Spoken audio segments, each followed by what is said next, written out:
नमस्कार दोस्तों, आपका स्वागत है दिल्ली की ताज़ा और बड़ी खबरों में। अगर आप दिल्ली के हैं और दिल्ली की ताज़ा और बड़ी खबरें रोजाना जानना चाहते हैं तो अभी इस चैनल को सब्सक्राइब कीजिए। चलिए देखते हैं आज की मुख्य खबरें। मुख्यमंत्री अरविंद केजरीवाल बोले, दिल्ली में कोरोना की तीसरी लहर में अगर 30,000 केस भी आए तो हम हैं तैयार। देश में कोरोना वायरस की दूसरी लहर ने कोहराम मचा रखा है। दूसरी लहर के बीच कयास लगाए जा रहे हैं कि आने वाले समय में कोरोना की तीसरी लहर भी आ सकती है। ऐसे में दिल्ली के मुख्यमंत्री अरविंद केजरीवाल ने बड़ा बयान दिया है। अरविंद केजरीवाल ने कहा कि दिल्ली को भी तीसरी लहर की तैयारी करनी चाहिए। इंफ्रास्ट्रक्चर बढ़ाने और मजबूत करने की जरूरत है। उन्होंने कहा कि तीसरी लहर में अगर 30,000 केस हर रोज भी आ जाए तो हम फिर भी तैयार रहेंगे। हम बहुत मजबूती से काम कर रहे हैं। दिल्ली में कोरोना बीते 24 घंटों के दौरान 12,000 से ज़्यादा नए मामले सामने आए। 300 से ज़्यादा लोगों की हुई मौत। जी हां, दिल्ली में कोरोना का कहर जारी है। बीते 24 घंटों के दौरान बात करें तो 12,651 नए मामले सामने आए। वहीं 319 लोगों की इस दौरान मौत भी हुई। दिल्ली में कुल 13,36,218 लोग अब तक संक्रमित हो चुके हैं और 12,31,297 लोग ठीक भी हो चुके हैं। दिल्ली में अब तक कुल 19,663 लोगों की मौत हो चुकी है। वहीं बीते 24 घंटों में 13,306 लोग ठीक भी हुए। कोरोना के साथ ब्लैक फंगस ने बढ़ाई चिंता, जा रही है मरीजों की आंखों की रोशनी। देश भर में जहां एक तरफ अभी कोरोना संकट बीता नहीं है, वहीं दूसरी तरफ एक और नई मुसीबत देखने को मिल रही है। कोरोना संक्रमण से ठीक होने के बाद लोगों में ब्लैक फंगस बीमारी पाई गई है। कोरोना से तुरंत ठीक होने वाले मरीजों में इस बीमारी को लेकर काफ़ी खतरा बताया जा रहा है। इसको लेकर ICMR ने एक एडवाइजरी भी जारी की है। केंद्र सरकार के साथ स्वास्थ्य मंत्रालय और ICMR ने एक एडवाइजरी की है जिसमें नए संकट के बारे में बताया गया। ये संकट है म्यूकर मायोसिस का, जिसे ब्लैक फंगस इन्फेक्शन भी कहते हैं। इनमें जो लोग कोरोना से ठीक हुए हैं उन्हें यह ज़्यादातर होता है और उनकी आंखों की रोशनी चली जाती है। ऐसे कई केस दिल्ली से भी सामने आए हैं जहां पर लोगों की आंखों की रोशनी चली गई जैसे ही वह कोरोना से ठीक हुए। दिल्ली में दिख रहा है लॉकडाउन का प्रभाव, सुधर रहे हैं हालात। दिल्ली में 17 दिन में 15% घटी कोरोना से पॉजिटिविटी रेट।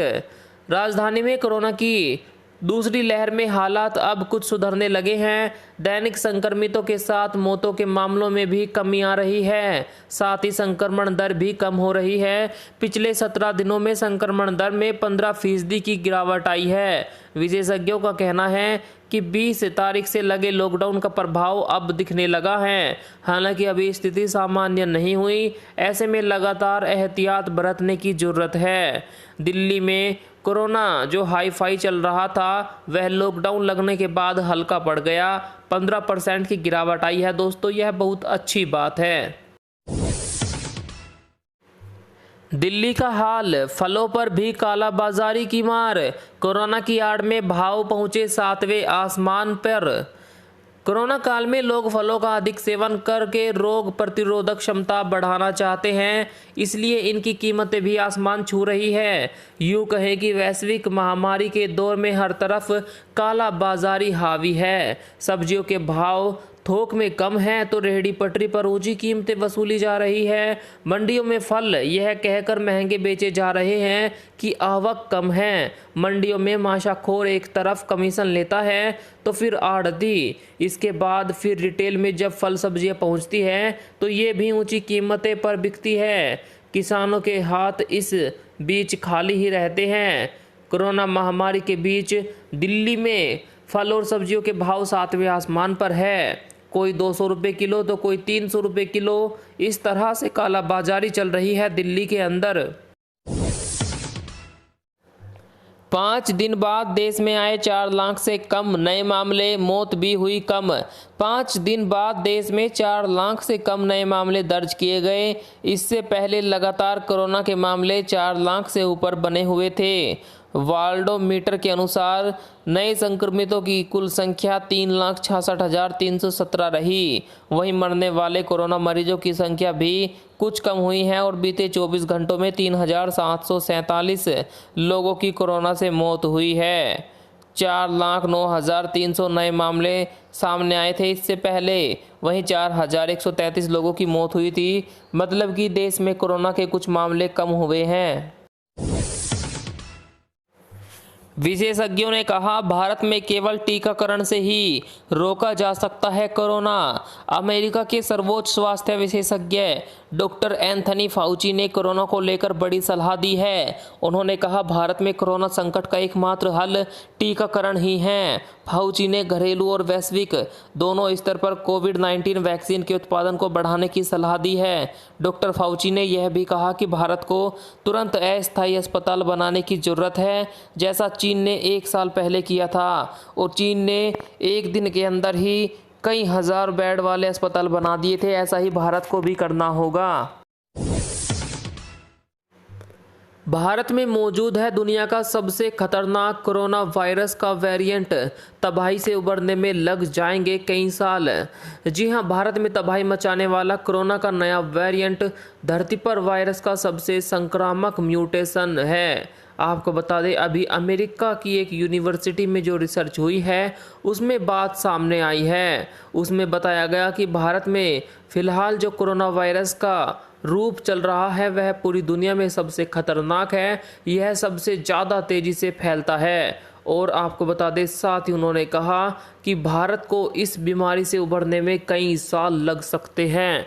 जी हां, कोरोना पूरी तरह से ख़त्म होने में भारत में कई साल लग सकते हैं, ऐसा एक्सपर्ट्स का दावा है। साथ ही उन्होंने कहा कि भारत में राजनीतिक पार्टियों ने जो बड़ी बड़ी रैलियां की है चुनाव के दौरान, उनकी वजह से भी, भीड़ की वजह से बहुत ज़्यादा कोरोना फैला है। कोरोना वैक्सीन की दोनों डोज लगवाई फिर भी चली गई डॉक्टर की जान। सरोज अस्पताल के 80 कर्मचारी हुए कोरोना से संक्रमित।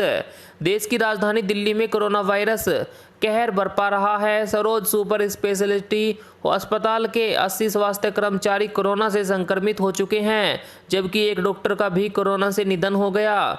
अस्पताल के कई कर्मचारी इस समय क्वारंटीन हैं। साथ ही आपको बता दें कि जिस डॉक्टर की मौत हुई है उसने 1 महीने पहले ही कोरोना की पहली खुराक ली थी और अभी 1-2 दिन पहले ही दूसरी खुराक भी ली थी। 2-2 डोज लगने के बाद भी उसकी जान नहीं बच सकी। दिल्ली के जीटीबी अस्पताल के 26 वर्षीय डॉक्टर की कोरोना से मौत, संक्रमित होने के कुछ घंटे बाद ही तोड़ा दम। जी हां, दिल्ली के तेग बहादुर अस्पताल यानी जीटीबी के 26 वर्षीय डॉक्टर अनस मुजाहिद की कोरोना से मौत हो गई है। वह जैसे ही कोरोना वायरस से संक्रमित हुए, ऐसे ही उन्होंने कुछ ही घंटे बाद दम तोड़ दिया। 1-2 दिन का समय भी उन्हें नहीं लगा। आप समझ सकते हैं कि कोरोना वायरस का रूप कितना खतरनाक होगा। कुछ ही घंटों में डॉक्टर ने दम तोड़ दिया। पिछले महीने से ही वह स्त्री रोग वार्ड में जूनियर रेजिडेंट के रूप में काम कर रहे थे।